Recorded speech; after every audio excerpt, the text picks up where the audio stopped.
할렐루야. 수요 여성 예배에 오신 여러분들을 진심으로 환영합니다. 제가 기도하고 함께 찬양 올려드리도록 하겠습니다. 기도하시겠습니다. 찬양 받으시기에 합당하신 주님, 이 시간 주님께 예배드리기 위해 모였습니다. 우리 한 사람 한 사람을 기억하시고 축복하셔서 이 시간에 드려지는 찬양과 예배를 하나님께서 온전히 받아 주시옵소서. 감사드리며 예수님의 이름으로 기도합니다. 아멘.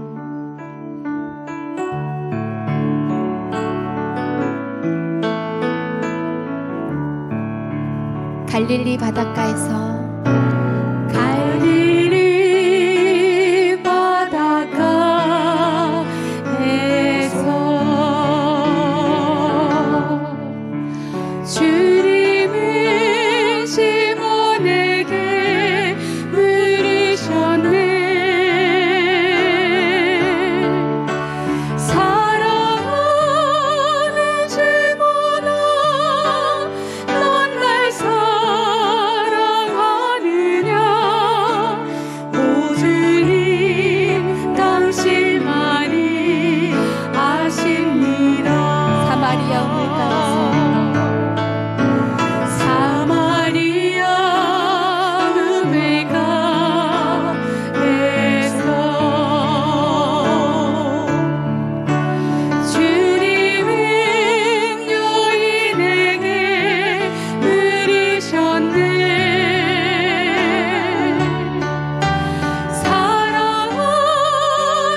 얼굴 보기 원합니다. 주님 사랑해요.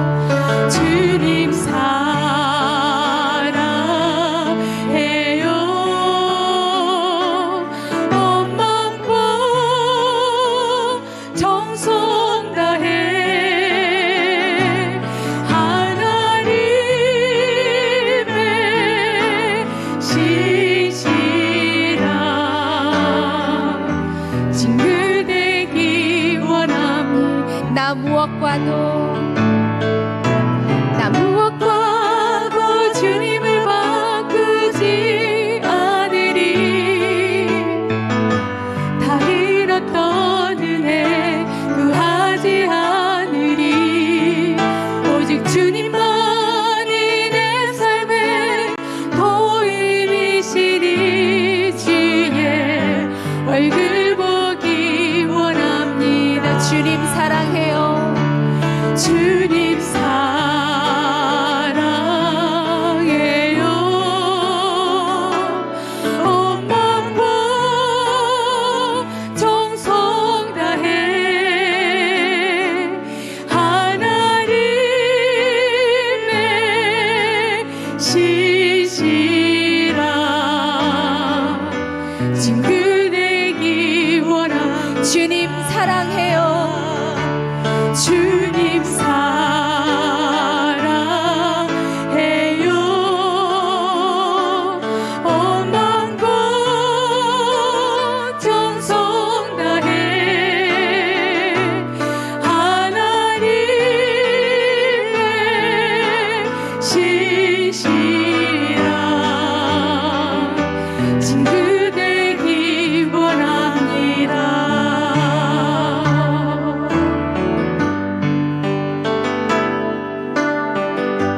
우리를 새로운 피조물로 창조하시는 하나님 아버지, 매일매일 베풀어 주신 하나님의 은혜와 사랑에 감사합니다. 무질서와 혼돈의 코로나로 인한 세상 속에서 두려움에 지친 우리에게 오늘도 다시 일어날 수 있는 새로운 힘을 주심에 감사합니다. 하나님 발은 언제나 든든하고 하나님 품은 항상 따뜻합니다. 오직 저의 심정에 새롭게 되어 하나님 나라의 의와 진리의 거룩함으로 빛과 소금이 되게 하소서. 되돌아보면 너무나도 무지하여 이해보다는 오해로 서로를 아프게 하였음에 나만의 상처를 부르짖었습니다. 이 모든 것을 용서를 구하며 회개합니다. 새해 우리의 교회 안에서 여성의 역할이 중요하다는 것을 알았습니다. 자녀들에게는 말씀으로 양육하며 남편에게는 돕는 배필로서 어르신에게는 따뜻한 사랑과 섬김으로 청년에게는 아름다운 여성의 표본으로서 예수님의 사역을 도왔던 마르다와 마리아 같은 여인처럼 우리도 교회의 든든한 후견이 되게 하소서. 하나님 말씀만 굳게 믿어 이 땅에 기적을 이루는 축복의 통로가 되게 하여 주시옵소서. 항상 목양일념으로 교회를 섬기는 목사님을 주님의 손으로 붙들어 주시옵소서. 이 시간 하나님의 말씀을 태어나실 때에 주님께서 주시는 영감으로 담대하게 하나님 말씀을 선포할 때 그 말씀을 듣는 우리도 마음의 문을 열고 옥토의 마음으로 말씀 받게 하옵소서. 여성들의 헌신과 수고를 알고 계시는 예수님의 이름으로 기도드렸사옵나이다. 아멘. 우리 수요일 성예배에 오신 여러분들 서로 축복하며 사랑으로 인사드리겠습니다.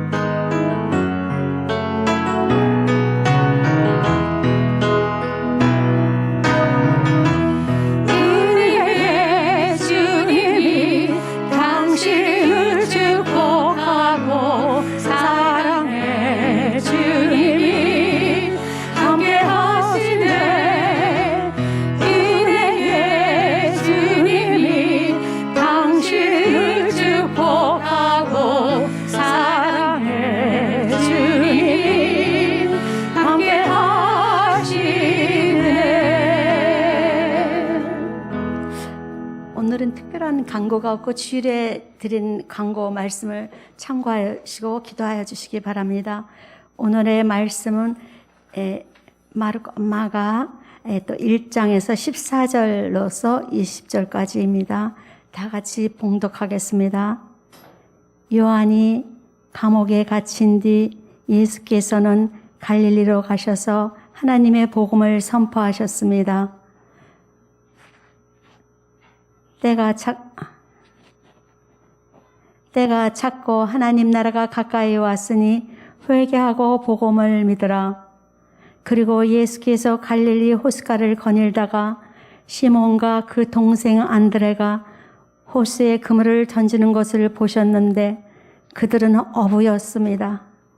예수께서 말씀하셨습니다. 나를 따르라. 내가 너희를 사람 낚는 어부가 되게 하겠다. 시몬과 안드레는 곧 그물을 버려두고 예수를 따랐습니다. 예수께서 조금 더 가시다가 세베대의 아들 야고보와 그 동생의 요한이 배에서 그물을 깃고 있는 것을 보시고 곧 그들을 부르셨습니다. 그러자 그들도 아버지 세베대와 일꾼들을 배에 남겨두고 곧바로 예수님을 따랐습니다. 목사님 나오셔서 때가 찼으므로 말씀 전해 주시겠습니다. 많은 은혜 받으시기 바랍니다. 할렐루야. 네. 수요일 예배에 제가 앞으로 마가복음을 통해서 특히 예수님은 어떤 분이신가 여기에 대해서 제가 말씀을 전할 때마다 이러한 내용으로 앞으로 전하고자 합니다. 그래서 오늘 마가복음 1장 14절에서 24절까지 20절까지의 말씀을 제가 지금 이렇게 읽었는데, 오늘 말씀 가운데 여러 가지 말씀이 있지만 제 생각에는, 제 마음에는 때가 찼고라는 그 말씀이 굉장히 인상적인 것 같아요. 15절에 때가 찼다. 그래서 어떤 때가 찼는가, 예수님이 이렇게 때가 찼다라고 하시는, 말씀하시는 이 때는 어느 때인가, 어떤 사람들이 이 당시에 중요한 인물이었나 한번 오늘 같이 생각해 보도록 하겠습니다. 오늘 여러분과 나눌 말씀의 제목 이외에 좀 중요한 포인트는 겸손이 아닌가 생각합니다. 겸손과 이렇게 양보하는 것, 사양하는 것, 그것을 겸양지덕이라고 말을 하죠. 겸손하고 사양하고 양보하는 것을 말하는 것이고, 그 반대말은 욕심이죠. 욕심의 반대말은 겸양지덕이다, 그렇게 생각을 합니다. 야고보서 1장 15절에 보면은 욕심이 잉태해서 죄를 낳고 죄가 자라 사망을 낳습니다. 그래서 욕심이 사실 많은 불행의 원인이 되기도 합니다. 이스라엘의 초대 왕이 누구였죠? 사울이었죠. 사울 다음에 이제 다윗이 왕이 되는데, 사울이라는 사람은 이런 본보기를 보여주는 사람이라고 생각합니다. 사울은 처음에 굉장히 겸손한 사람이었어요. 겸손하고 사양할 줄 아는 사람이었습니다. 그는 아마 베냐민 지파, 가장 작은 베냐민 지파 출신이고, 사무엘이 사울을 이렇게 왕으로 세우려고 할 때 하나님은 사울을 왕으로 세우라고 하셨고, 그 이야기를 들은 사울은 사무엘에게 이렇게 말합니다. 사무엘상 9장 21절에 사울이 대답했습니다. 저는 이스라엘 지파 가운데 가장 작은 베냐민 지파 사람이 아닙니까? 게다가 저희 가정은 베냐민 지파 가운데서도 가장 보잘것없는 가정이 아닙니까? 왜 제게 그런 말씀을 하십니까? 이렇게 사울은 겸손하고 사양할 줄 아는 그러한 사람이었습니다. 그러나 사울은 굉장히 이렇게 키도 크고 용맹스럽고, 그래서 길르앗 야베스에서 그가 그 전투를 승리로 이끌었습니다. 그래서 사무엘이 사울을 왕으로 임명했지만 백성들은 사울이 누군지를 잘 몰랐어요. 그러나 길르앗 야베스에서 그 전쟁의 승리를 하고 나니까 사람들이 사울을 대하는 태도가 완전히 변했어요. 여러분, 사사시대에는 사무엘이나 삼손이나 기드온이나 이런 사람들이 왕이 아니었습니다. 그래서 이스라엘에 이런 어떤 전쟁이나 어려움이 있을 때 나서서 그것을 이렇게 해결을 하고 집으로 돌아갔어요. 그냥 평범한 사람으로 돌아간 거예요. 그러나 이스라엘 백성들이 가만히 보니까 우리도 왕이 있어야 될 것 같아요. 우리를 지켜줄 왕이 있어야 될 것 같아요. 그래서 사울한테 왕이 돼달라고 간청을 한 것이고, 사울이 왕으로 임명받은 것을 그들은 인정을 한 거예요. 사울은 완전히 엄청난 인기를 얻은 사람이었습니다. 겸손하고 사양하고 이렇게 항상 이렇게 섬기고 이랬던 사람이 성공을 하기 시작했어요. 인기를 얻고 성공하고 일이 잘 되고. 그러나 위기는 여러분, 고난 속에서보다 형통할 때 더 위기가 찾아옵니다. 고난 속에서는 타락하는 사람이 별로 없어요. 타락할 수가 없기 때문이죠. 그러나 일이 잘 되고 성공하고 그 성공에 취할 때 사람이 교만하게 되고 욕심이 나게 되는 것입니다. 많은 사람들이 언제 무너지느냐? 성공한 다음에 무너져요. 우리는 이것을 기억을 해야 합니다. 그렇다면 성공을 했는데도 겸손한 사람, 성공을 했는데도 양보하고 사양하는 사람은 참 훌륭한 사람이에요. 그런 사람은 정말 인생의 성숙함에 도달한 사람이라고 저는 생각합니다. 오늘 성경에 사실 그러한 인물이 나옵니다. 그게 누구냐면 세례 요한이에요. 오늘 성경에는 두 인물이 나와요. 세례 요한과 예수님. 두 사람 다 비슷한 성정을 가진 사람이에요. 세례 요한을 여러분 한번 생각해 보십시오. 오늘 읽은 성경은 1장 14절이지만 그 이전의 성경을 보면은 세례 요한에 대한 이야기가 나옵니다. 우리들도 많이 들은 이야기예요. 세례 요한이 어떤 사람인가? 여러분, 구약에 말라기의 예언이 끝나고 400년 동안 예언이 없었어요. 그리고 말라기 예언자가 마지막으로 예언한 예언의 말씀이 크고 두려운 날에 내가 엘리야를 보내리라. 그리고 400년이 지난 그 엘리야가 바로 세례 요한이었죠. 사도 요한이 아니라 세례 요한. 세례 요한은 어떤 사람이었느냐? 한번 생각해 보십시오. 세례 요한은 광야에서 외치는 소리라고 그랬어요. 그렇죠? 이사야서에 나오는 말씀을 인용해서 세례 요한은 이퀄 뭐예요? 광야에서 외치는 소리다. 여러분 가만히 생각해 보면은 소리라는 게 뭐예요? 이 목소리, 소리. 소리는 지금 여러분이 제 소리를 들리시죠? 그러나 듣는 순간에 사라지는 게 소리예요. 그렇죠? 여러분 뭐 물건은 남잖아요. 이렇게 글자도 남고, 근데 소리는 듣는 순간에 사라지는 게 소리예요.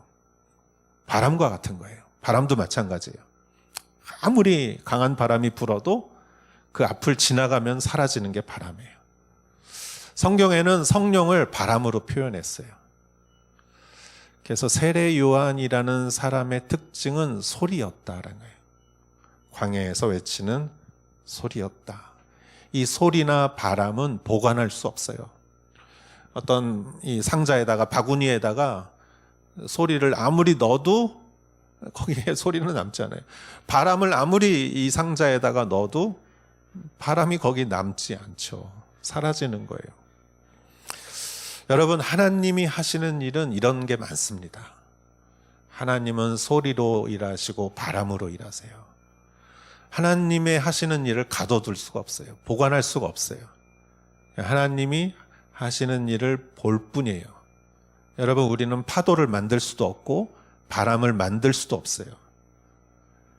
그래서 정말 하나님의 일을 하는 사람은 파도를 기다리고 바람을 기다립니다. 하나님의 일을 하는 사람은 하나님을 기다리는 사람이지 일을 만드는 사람이 아니에요. 하나님의 일을 만드는 사람이 아니에요. 제가 자주 얘기하지만 이 하나님의 일은 바람 같은 것이고 소리 같은 것이에요. 그래서 어떤 형태로 조직으로 이렇게 틀을 만들어 놓으면은 그 운동력을 잊어버려요. 1990년대 미국에서 프라미스 키퍼스 운동이 엄청났어요. 일본의 신문에도 자주 났어요. 미국의 남성들이 남성으로서, 아버지로서, 하나님의 자녀로서 우리가 정말 새롭게 변화되자. 그래서 뭐 스타디움에 몇만 명이 모여서 몇십만 명이 모여서 회개 운동을 했어요.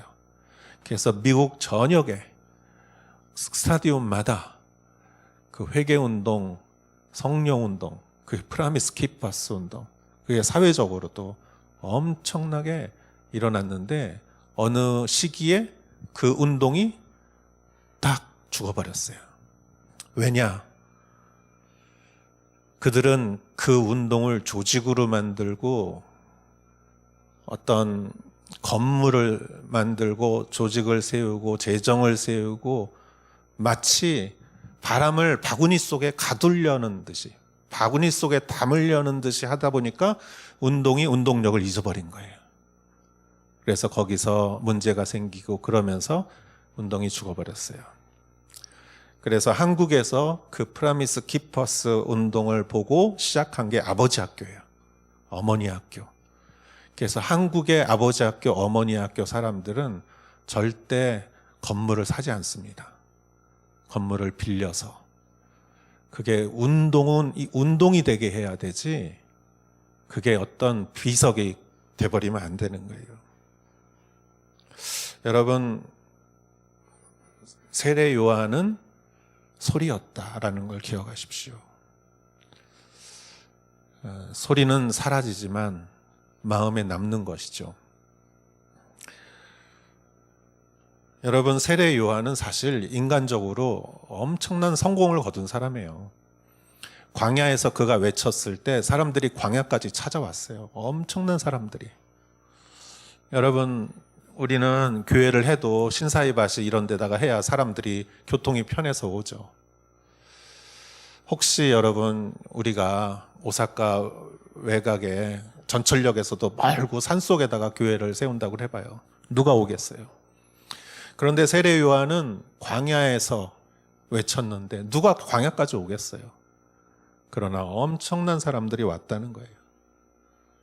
그리고 세례 요한에게 세례를 받고, 그런데 세례 요한이 그때 뭐라고 합니까? 내 뒤에 오시는 분의 나는 신발끈도 묶을 자격이 없다, 이렇게 말해요. 그리고 나는 물로 세례를 주지만 내 뒤에 오시는 분은 성령으로 세례를 줄 것이다. 자기보다 내 뒤에 정말 오시는 메시아를 더 높이는 거예요. 이게 뭐예요? 겸손이고 겸양이고 이게 사양하는 마음이죠. 자신을 낮추는 마음입니다. 그리고 세례 요한은 이렇게 말합니다. 예수님이 진짜 오셨을 때 세례 요한의 제자들이 엄청 많았는데 그 제자들이 다 예수님 쪽으로 가버렸어요. 그러니까 세례 요한 쪽에 있는 사람들이 이제 통통 빈 거예요. 그러니까 제자들이 그래요. 선생님, 사람들이 다 저쪽으로 가는데요. 야, 우리도 좀 전략을 좀 바꾸자. 홈페이지를 좀 바꾸고 우리 노래도 하나 만들고, 이렇게 말하지 않았어요. 세례 요한은 뭐라고 했습니까? 그는 흥해야 하고 나는 쇠해야 하리라. 이렇게 말했어요. 여러분, 하나님이 세례 요한을 사용하신 이유가 여기 있습니다. 세례 요한은 때를 알았고, 그 때가 되면은 사라질 줄 알았고, 겸손해질 줄 알았고, 예수님을 높여줄 줄 알았습니다.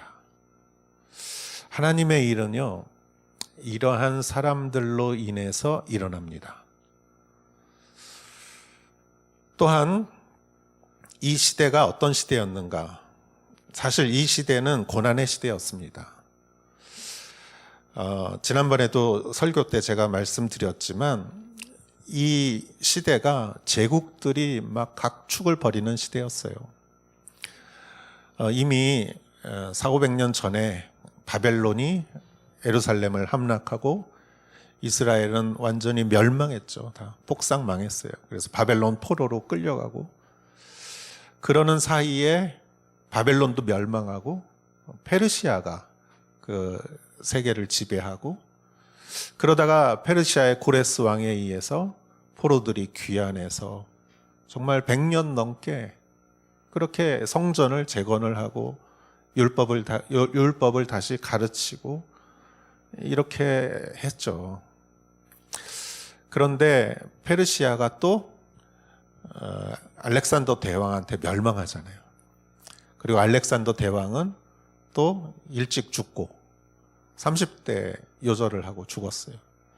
그러니까 알렉산더 대왕 중에 그 부하의 프톨로코미어스라는 사람이, 프톨로마이오스라는 사람이 예루살렘을 지배했다가, 그 다음에는 또 셀류쿠스라는 사람의 그 지역이 예루살렘을 지배를 하고, 그리고 이 사람들이 이때에 세계를 헬라화 시키려고 했어요. 그리스화, 그리스의 문화, 그리스의 종교, 그리스의 양식으로 세계를 변화시키려고 했기 때문에 예루살렘 그 성전에서도 그 유대인의 율법과 제사를 금지시키고 그 헬라의 그리스의 신상을 갖다 놓고 완전히 그걸 변화시키려고 하니까 이스라엘 사람들이 그거는 용납 못했죠. 그래서 혁명을 일으킨 게 마카비 혁명이었죠. 마카비 혁명으로 인해서 이스라엘이 독립을 합니다. 잠깐 그 셀류커스의 힘이 약해지고 로마가 막 이렇게 힘이 세지고 이 힘의 공백 사이에 잠깐 마카비 혁명에 의해서 그 헤스몬 왕조라는 그런 왕조가 100년을 유지를 합니다. 그러면서 그 안에서 사람들이 우리가 이제까지 율법을 잘 안 지켜서 우리가 예배를 잘 못 드려서 이렇게 멸망한 거다, 고생한 거다. 그래서 그때 아주 유대교의 철저한 이런 신앙을 사람들에게 교육시켜요. 그리고 제사 이런 것도 이렇게 철저하게 하면서도 그게 나중에 이제 형식적으로 되어버렸죠. 그러나 결국은 로마에 의해서 또 지배를 받게 되죠. 로마가 예루살렘을 지배하게 되고 다시 식민지가 되고, 그리고 지난번에 말씀드렸다시피 그 에돔 족속 출신 헤롯 왕이 이스라엘의 왕이 됩니다. 유대인도 아닌 사람이 이스라엘의 왕이 돼버리고 로마의 식민지고, 종교적 지도자들은 거룩함을 잃어버리고, 백성들은 어느 누구도 믿을 수 없는, 의지할 수 없는 그러한 참 고난의 시대가 바로 이 시대예요. 이 시대에 예수님께서 사도 세례 요한으로부터 그 사역을 예수님이 이어받는 거예요. 겸손할 수밖에 없는 그 시대입니다. 자, 그러면은 이 시대에 세례 요한으로부터 세례 요한의 사역을 이어받은 예수님은 그럼 어땠는가? 그 예수님에 대해서 한번 보도록 하겠습니다. 오늘 읽은 그 성경 말씀에 요한이 감옥에 갇힌 뒤 예수님께서 갈릴리로 가셔서 하나님의 복음을 선포하셨다 그랬죠. 자, 요한이 이제 활동할 수가 없어요. 그래서 예수님이 이제 사역을 하십니다. 하나님의 복음을 선포하셨는데 예수님이 말씀하신 첫 말씀이 15절에 때가 찼고 하나님 나라가 가까이 왔으니 회개하고 복음을 믿어라. 여러분, 이 말은 누가 한 말이에요? 세례 요한이 한 말이에요. 여러분, 예수님의 공생애를 사역하면서 첫 마디가 예수님 자신이 한 말이 아니에요.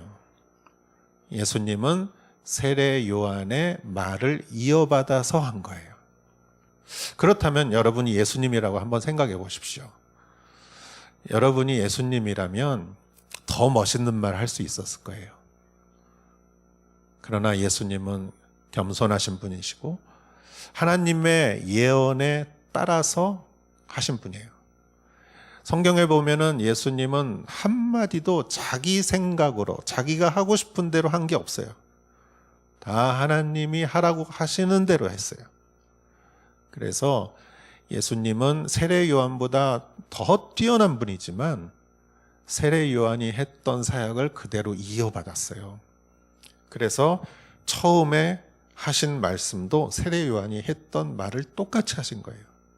회개하라, 천국이 가까웠다. 그리고 예수님께서 제자들을 부르죠. 시몬, 안드레, 그리고 나를 따르라. 너희를 사람을 낚는 어부가 되게 하리라. 세베대의 아들 야고보와 동생 요한과 그들을 데리고 예수님이 떠나셨다. 여러분, 예수님의 대부분의 제자들은 세례 요한의 제자였던 사람들이었습니다. 세례 요한이 했던 말을 하시고 세례 요한이 데리고 다녔던 제자들을 대부분 예수님이 제자로 받아들이셨습니다.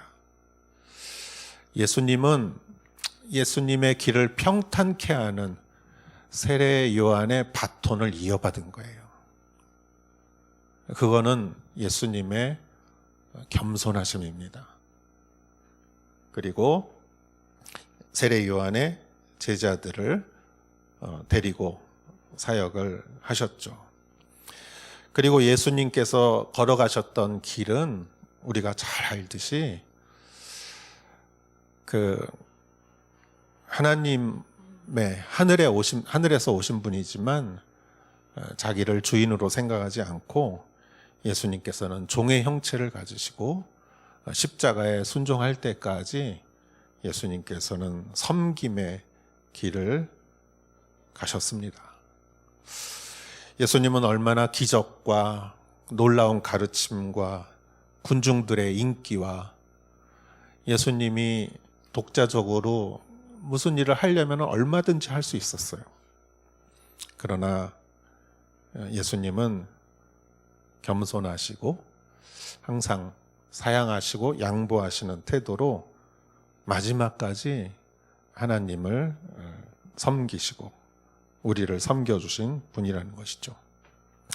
여러분, 오늘 제가 지금까지 세 가지 말씀을 드렸습니다. 먼저 세례 요한에 대해서 얘기했고, 그리고 그 고난의 시대에 대해서 얘기했고, 또 예수님에 대해서 말씀드렸어요.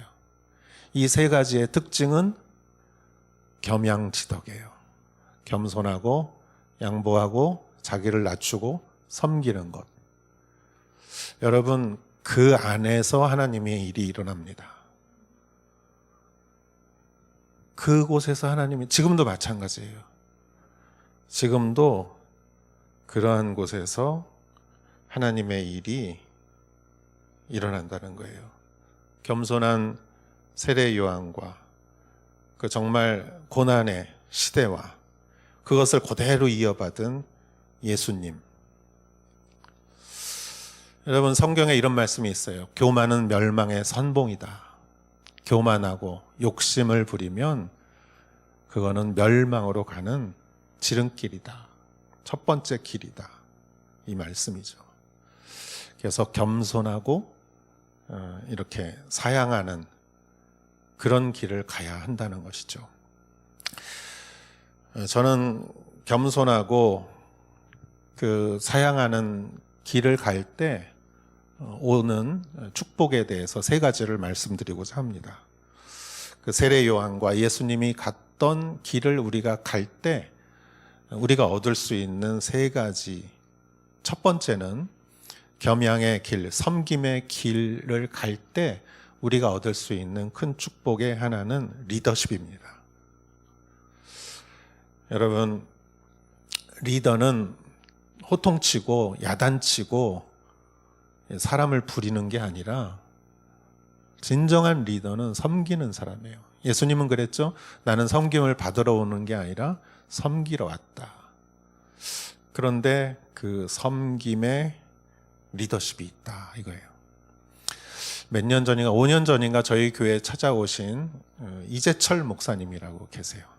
이재철 기억하세요 여러분? 한국의 이재철 목사님은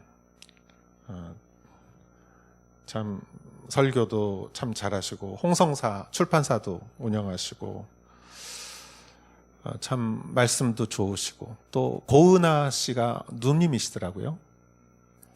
집안도 좋고 그러신데 그 이재철 목사님은 항상 섬기시더라고요.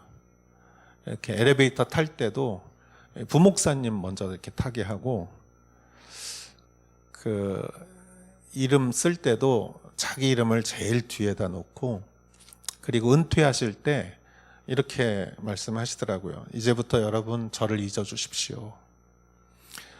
그리고 멀리 이렇게 시골로 집을 정하셔서 이렇게 가셨어요.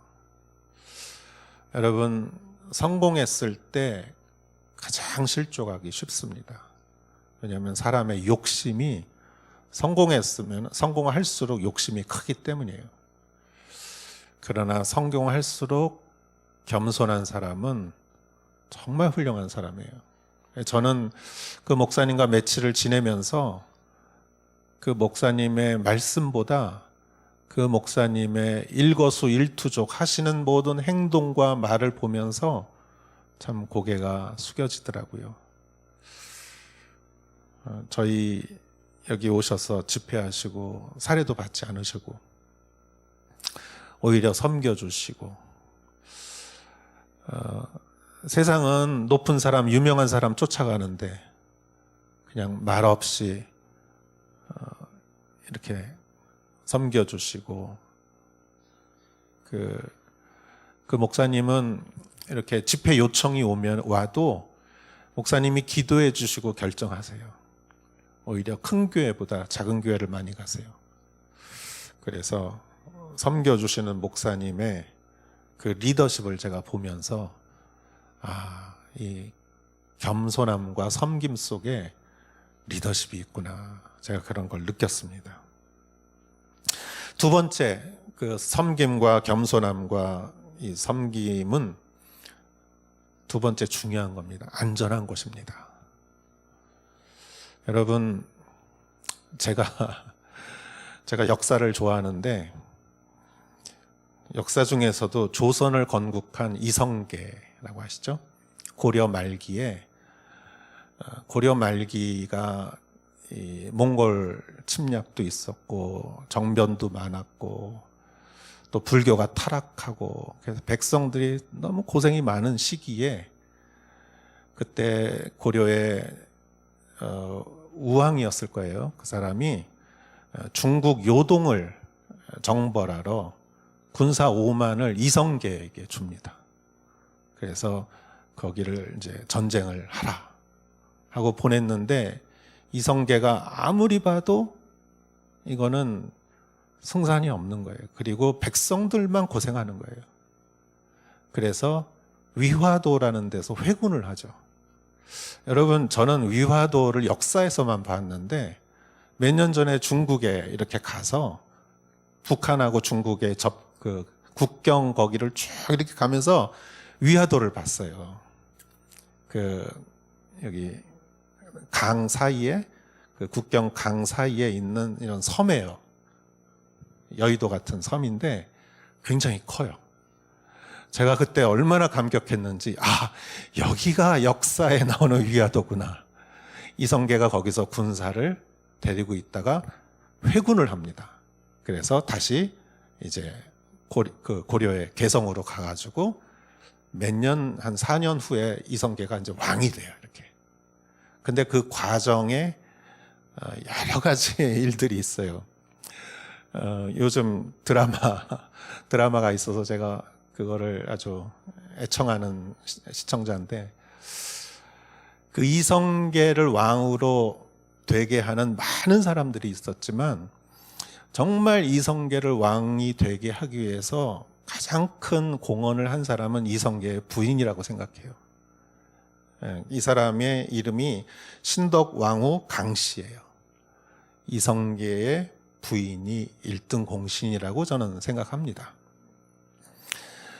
그래서 드디어 이성계가 그 변방에 국경을 지키는 장수잖아요. 무식한 장수예요. 이 사람이 중앙무대에 와서 왕이 될 때까지 그 부인이 신덕왕후 강씨가, 물론 다른 사람도 많이 도와줬어요. 정도전 같은 사람도 있고, 아들 이방원이라는 사람도 있고, 그렇지만 이 강씨가 자기 남편이 이성계가 왕이 된 다음에 욕심을 부렸어요. 그래서 그 아들들이 위에 많은데 그 정처 부인, 이 사람은 이제 후처예요. 그 위에 아들들이 많은데 자기 막내 아들을 세자로 삼아요. 다음 왕의 세자로. 욕심이죠, 그게.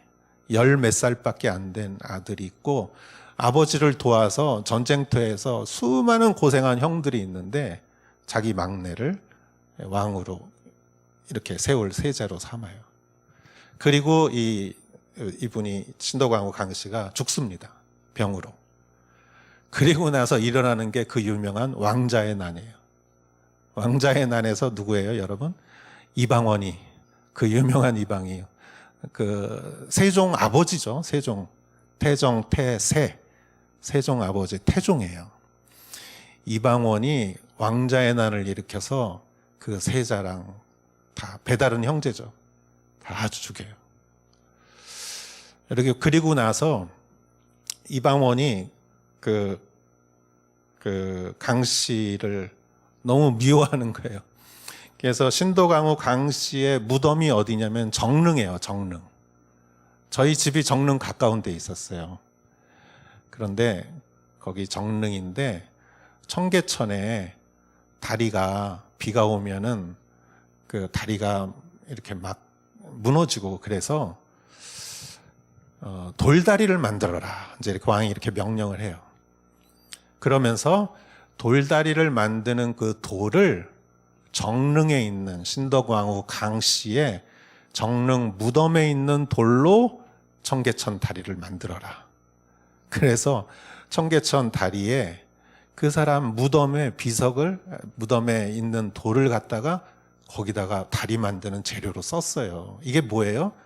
다리 지나가는 사람들이 다 밟고 지나가라는 거예요. 그런데 이게 이렇게 전해져만 오다가 그 이명박 대통령이 시장일 때 청계천을 복구했잖아요. 그 다 뜯어냈잖아요. 그랬더니 정말 그 신도광후 강씨의 무덤에 돌이 그 다리에, 돌다리에 재료로 쓰인 것을 이렇게 보게 됐어요. 이렇게. 여러분, 그 이방원이라는 사람도 결국은 참 많은 고통을 받지만 결국 성공한 사람들이 왜 실패하느냐? 욕심 때문에 나중에. 그래서 여러분, 성공할수록 우리는 벼가 익을수록 머리를 숙이듯이 성공할수록 우리는 겸손해야 돼요. 이렇게 생각하면 돼요. 전쟁터에서 총알이 막 날라오는 거예요. 이렇게 서 있으면 다 맞아 죽어요. 어떻게 해야 돼요? 바짝 엎드려야 돼요. 우리가 성공할수록, 모든 일이 잘 될수록 우리는 그렇게 해야 돼요. 성경에 나오는 인물들은 다 그랬어요. 여러분, 다윗은 어땠습니까? 다윗은 수많은 고난을 당하고 그리고 왕으로서 성공했지만 다윗을 위대한 왕으로 만들어준 것은 결국 시편이에요. 시편. 그는 성공하고 교만할 때마다 그는 시편을 짓고 하나님 앞에서 바짝 엎드렸어요. 하나님 은혜 없이는 나는 아무것도 할 수 없다. 그렇게 인정하지 않으면은 교만이 그 사람을 사울처럼 교만이 생기고 질투심이 생기고 이게 미치는 거예요. 제정신이 아니에요. 여러분, 그래서 사람은 타락하는 거예요. 여러분, 엘리야는 어떻습니까? 엘리야는 로뎀나무 아래서 정말 하나님의 또 시내산에 가서 하나님의 세밀한 음성을 듣고 그리고 일하지 않았습니까?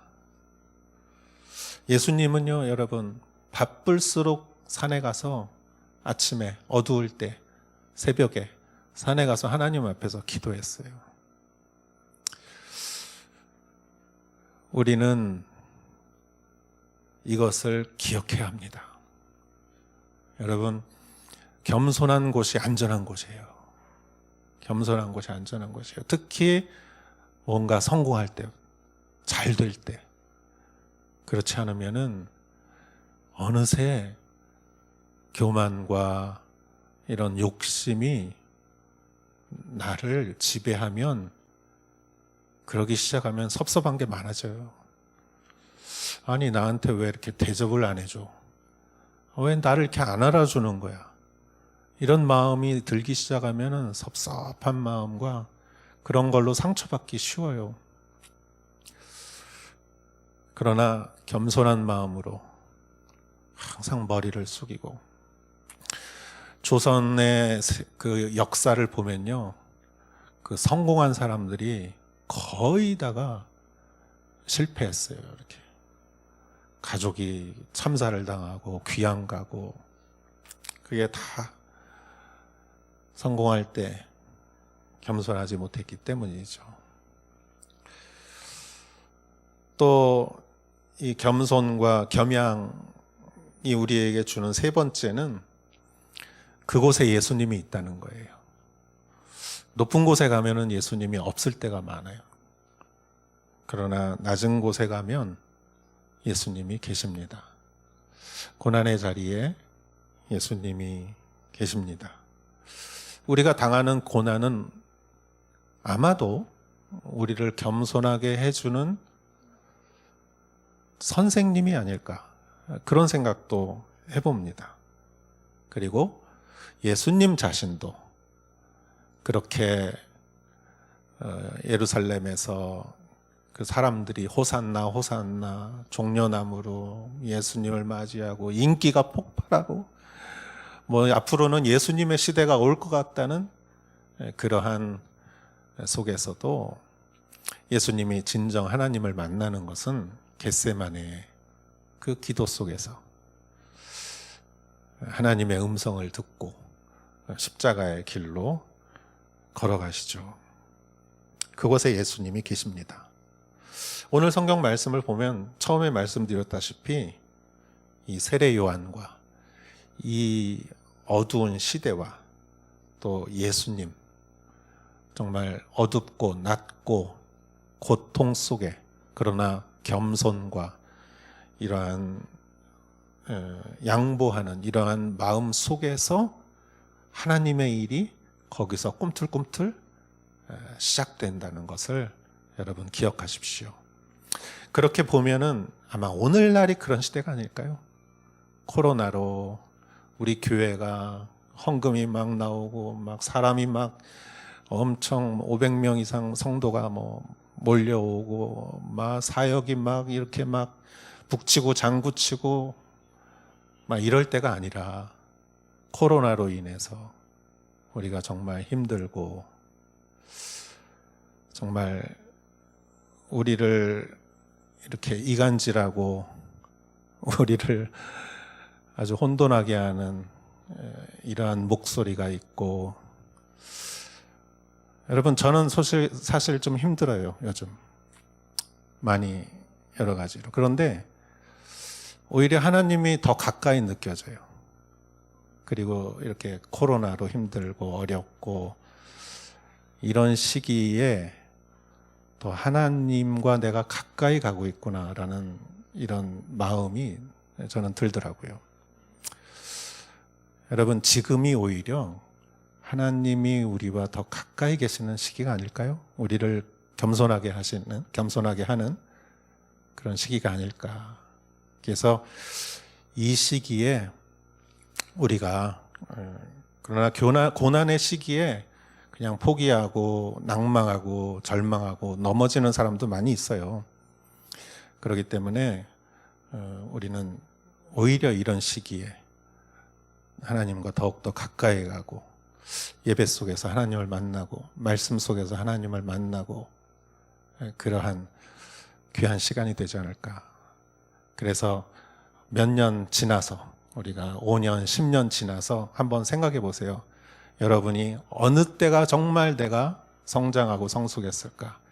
반드시 어렵고 힘들 때 우리가 스스로를 낮추고 하나님 없이는 내가 참 살 수 없다. 내가 그렇게 부르짖을 때가 우리가 정말 살아있었던 때구나 라고 말할 때가 올 거예요.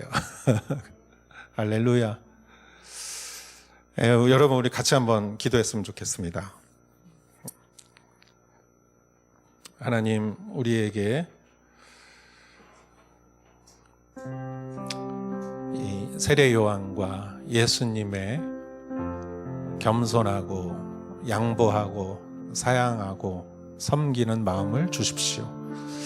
자그마한 성공에 우쭐해지거나 교만하거나 자랑하거나 남을 나보다 낮게 보거나 이러한 일이 없게 하여 주시옵소서.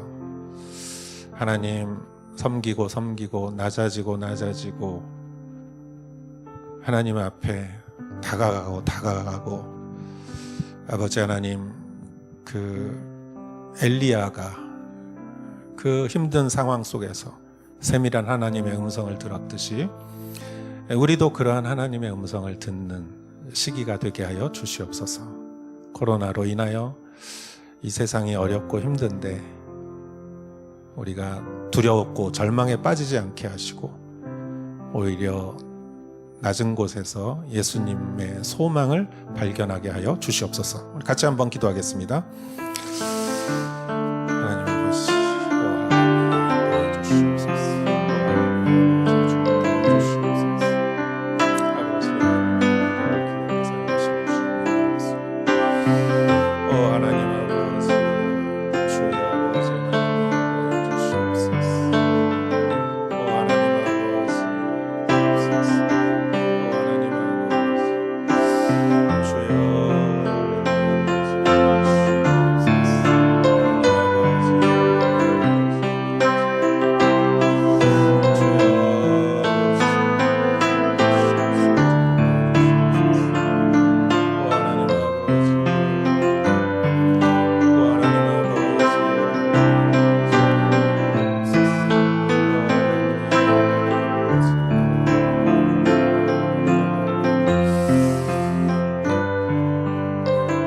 하나님 감사합니다. 오늘 우리가 이렇게 예배드리는 가운데 하나님이 어떻게 일하셨는지, 하나님을 뜻을 따른 사람들이 어떻게 하셨는지, 또 예수님이 어떻게 일하셨는지 보았습니다.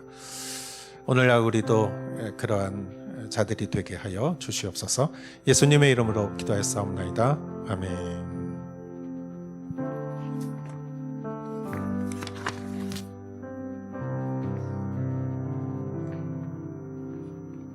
계속해서 우리가 한 마음으로 중보기도 드리겠습니다. 지금 또 이 세상에는 그 코로나 때문에 오미크론 코로나 확진자가 또 다시 증가하는 가운데 있습니다.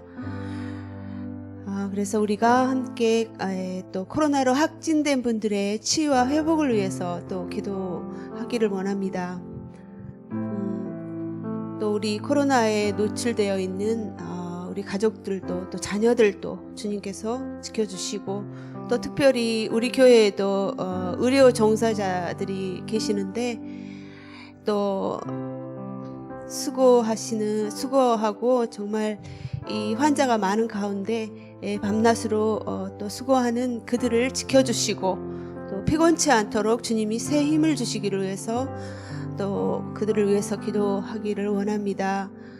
또 이것으로 통해서 또 관계의 단절로, 또 정신적인 불안으로, 또 경제적인 어려움 등으로 고생하는 분들을 주님이 치료하여 주시고 또 채워주시기를 위해서 시간에 함께 기도하겠습니다. 하루속히 코로나가 종식될 수 있도록 함께 기도하겠습니다. 하나님 아버지 감사합니다. 주님께서 아버지 하나님 우리를 사랑하시고 아버지 하나님 우리를 지켜주신 것 아버지 하나님 감사합니다. 하나님 아버지 우리가 정말 한 발 한 발 아버지 하나님 주님을 의지하고 아버지 하나님 정말 살아가고 있는 가운데 아버지 또 이렇게 아버지 코로나로 정말 확진자가 많이 생겨나고 있습니다. 하나님 아버지 정말로 우리는 그것을 잘 알 수 없지만 하나님 주님이 아버지 모든 것을 다스리는 가운데 있는 것을 우리가 확신하고 있습니다. 하나님 아버지 주님께서 또한 이렇게 코로나로 확진된 분들을 있습니다. 하나님 아버지 그들을 주님께서 정말 치료하여 주시고 하나님 하루속히 회복될 수 있도록 하나님 도와주시옵시고, 또 아버지 하나님 이렇게 정말로 자녀들도 주님께서 공부하는 자녀들, 또 하나님 아버지 또 일터에 있는 정말 가족들을 주님께서 지켜주시고, 또 의료 종사자들을 아버지 하나님 어려운 가운데 정말 밤낮으로 고생하며 정말 그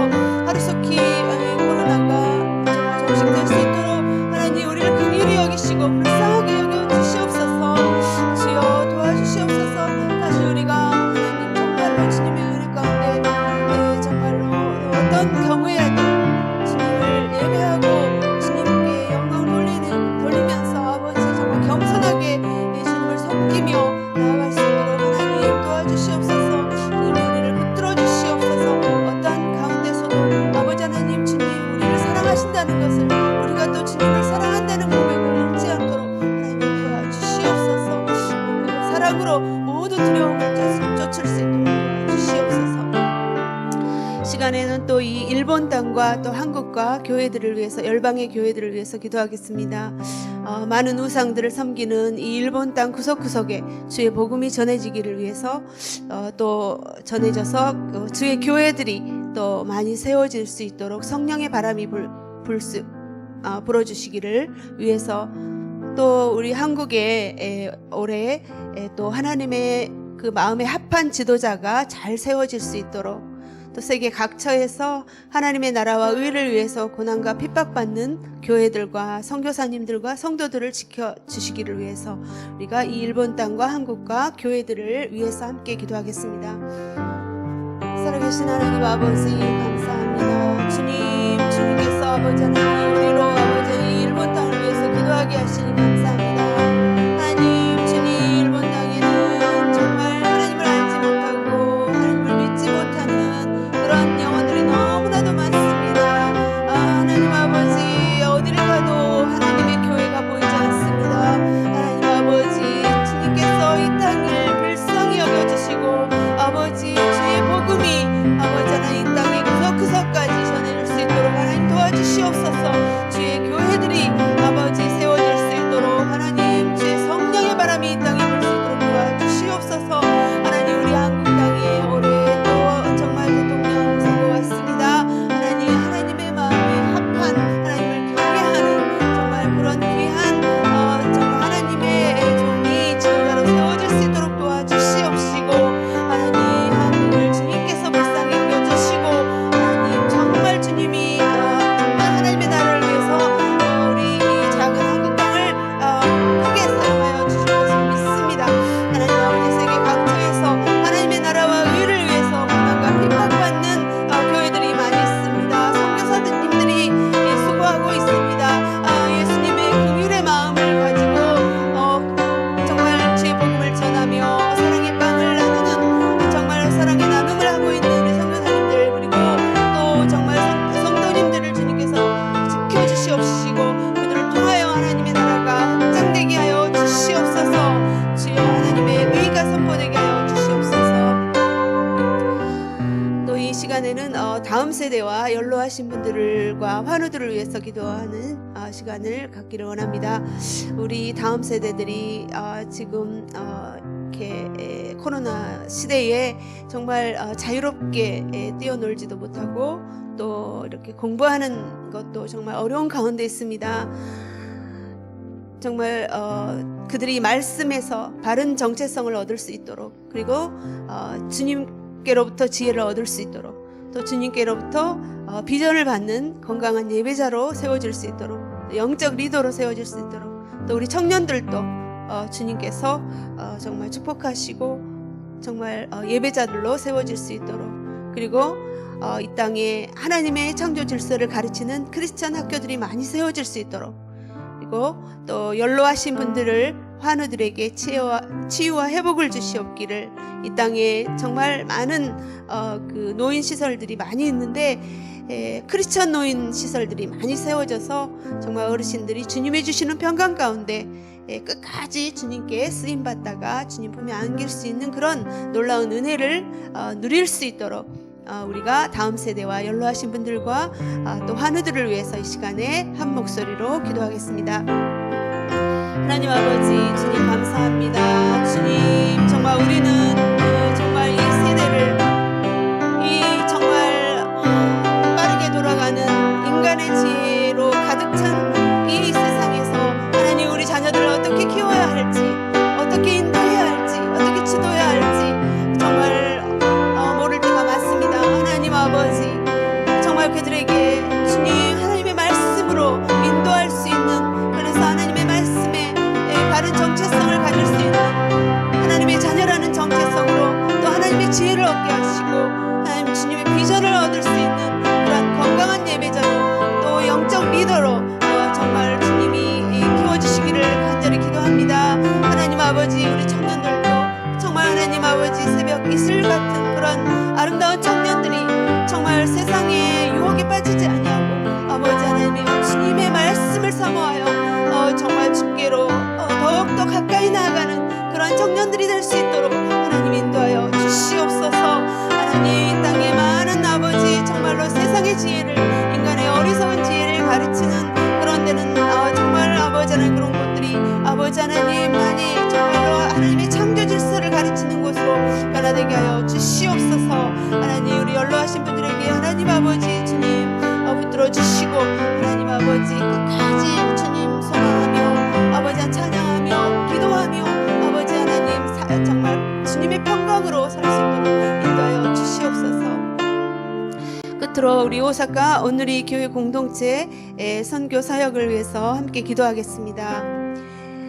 올해 또 교회 공동체의 각 부서에 신실한 리더들이 잘 세워질 수 있도록, 그리고 또 코로나로 어려워졌던 예배와 또 큐티 나눔의 그런 순모임이 활발하게 이루어질 수 있도록, 그래서 정말 영적 공급을 잘 받을 수 있도록 건강한 예배 공동체 주님 축복해 주시기를, 또 일체의 영을 부어주셔서 또 서로 신뢰하고 긍휼히 여기는 교회 공동체가 될 수 있도록, 또 이영선 목사님과 그 가족들의 영육 간의 강건함을 위해서 우리 오사카 오늘의 교회 공동체를 위해서 함께 기도하겠습니다.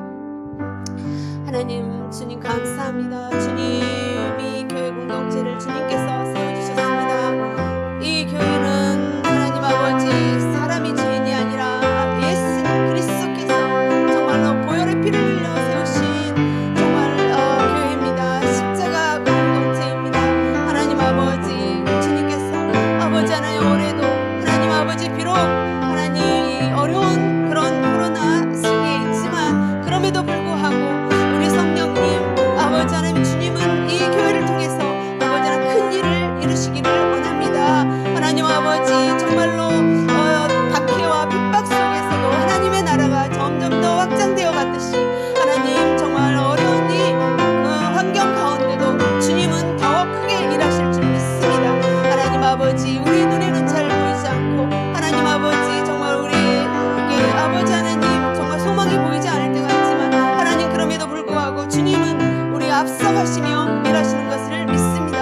하나님 그동안 또 어려웠던 하나님 예배 모임과 또 큐티 나눔의 순모임이 잘 또 하나님 아버지 회복되게 하여 주시옵소서. 하나님 주님 정말 주님께서 우리에게 일체형을 부어주셔서 아버지 우리가 이 어려울 때 서로 신뢰하고 서로 불쌍히 여기며 아버지 하나님 서로를 위해서 기도하며 아버지 정말로 믿음의 아름다운 주님의 길을 따라가는 그런 공동체 될 수 있도록 축복하여 주시옵소서. 하나님 감사합니다. 주님 세워주신 또 목사님을 축복해 주시옵소서. 살아계신 하나님 감사합니다. 우리 예수님은 정말 가장 겸손하고 또 온유하신 분이었습니다. 우리 어리석은 인간들은 정말 늘 인정받고 싶고 또 점도 가지고 싶고 누리고 싶고 그러한 넓은 길을 가기를 원하지만 그런 마음이 우리 인간들의 마음입니다. 하나님 아버지, 그러나 우리는 정말 가장 겸손하고 온유하신 주님을 따라가는 주님의 제자들입니다. 우리 예수님께서는 정말 자신을 낮추시고 오직 하나님의 영광을 위해서 묵묵히 십자가의 길, 아무도 가고 싶지 않은 그런 좁은 길을 묵묵히 걸어가셨습니다. 정말 우리가 정말 좁은 길을 가기 어려운 이 시대를 살고 있습니다. 그럼에도 불구하고 정말 겸손하신 종의 길을 가신 주님을 또 일어나서 따라가기를 원합니다. 사랑하는 주님, 오늘도 이 생명을 살리는 복음을 품고 각자의 삶에서 생명의 주님 전하는 겸손하지만 강한 영적 리더십으로 살게 우리를 도와주시옵소서. 이 모든 영광을 주께 올려드리오며 예배를 주께 올려드리오며 예수님 이름으로 기도합니다. 아멘.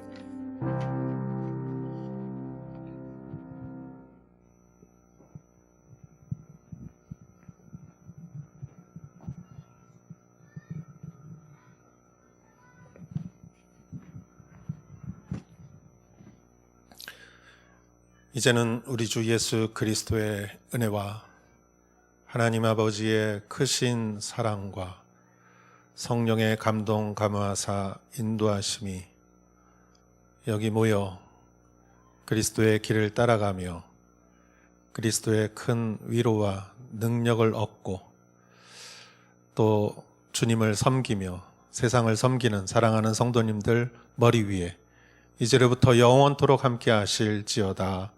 아멘.